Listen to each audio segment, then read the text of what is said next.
हो रहा है दीदी? टाइम हो रहा है? हाँ दीदी। तो जाओ वैसे जाओ। बेटा नहीं मिलेंगे बेटा। दीदी दीदी मत करो, समझ गए? नहीं तो मूड खराब हो जाएंगे ना। गोरिया चमरा के फूलवा गोदनी के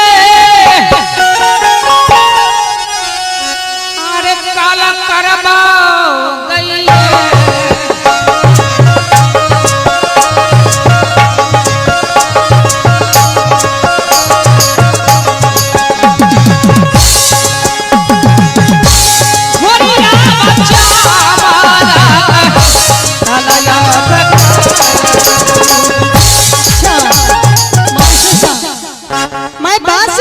दीदी नहीं समझ रही और मुझ पर हाथ भी उठा जा रही हूँ दीदी।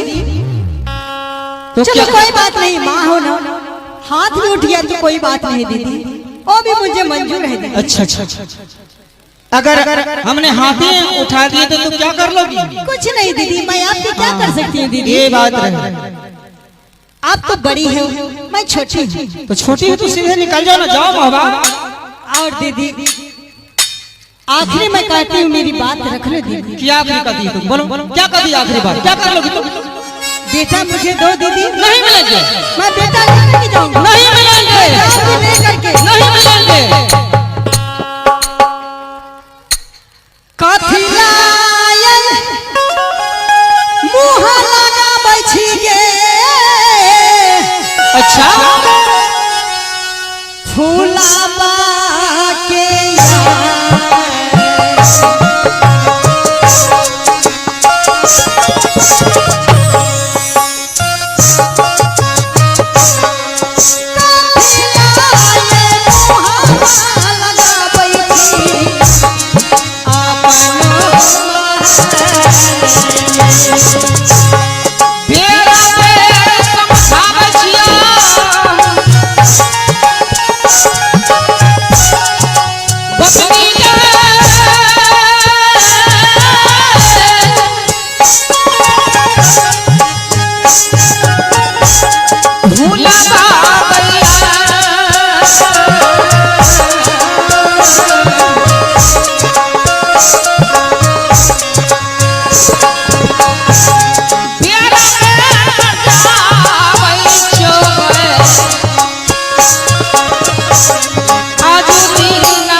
बात न मानने से क्या फायदा है दीदी?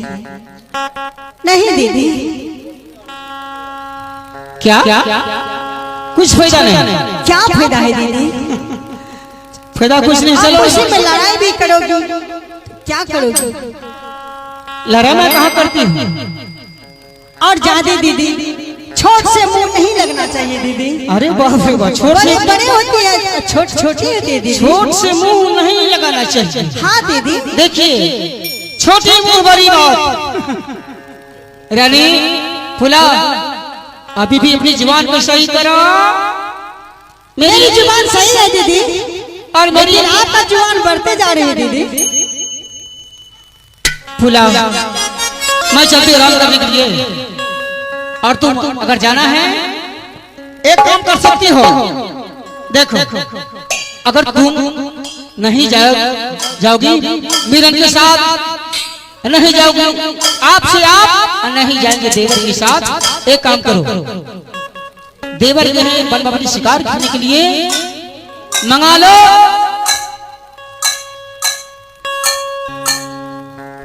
देवर के साथ एक रात भर की मौका ले ले, और उसके बाद बेटा जन्मा करके जाए।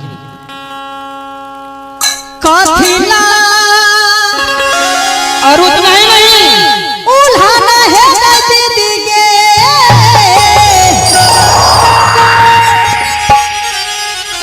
दैछी बेटा खातिर गैया।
तुम चढ़ी जा रही हो ना, मैं तुझे मामा करी हूँ और तुम मुझे लात मारती जा रही हो। नहीं एक की बात फूला रानी, क्या है ये? आज भी तुमने मेरी बाजू को पकड़ ली, मेरी हाथ को। पहले मैंने कहा था दीदी कि छोटे मुंह से नहीं लगना चाहिए कभी नहीं बड़े को। ये बेसिया आजकल का दुनिया है दीदी, एक बार सुनेगा, दो बार, तीसरा बार नहीं सुन सकता है दीदी, कोई भी क्यों न हो। अरे धकाया मरते बेसिया तू समान गया।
क्या है दीदी, क्या बोलूंगी? ठीक है, तुमने बेटा नहीं दिया ना, लेकिन एक बात सुन लो कान खोल के दीदी, दो बात बोलो। बेटा का धमकी दिया है ना? हाँ, धमकी दे रही हूँ मैं। क्या कर अगर इस माहबा में मैं बेटा नहीं जन्माई तो फिर मेरी नाम सती फूला नहीं। एक की बात फूला, जिस रोज तुम बेटा जन्मा दिए मोहबा में, दो हाथ पे हाथ, जिस हाथ दे दी दीदी, मैं बेटा जन्मा करके दिखाऊंगी मोहब्बत। अगर जिस रोज मोहबा में बेटा हो गया तो मैं चुटकी से मोल दूंगी इसको। धमकी देना के धोछिया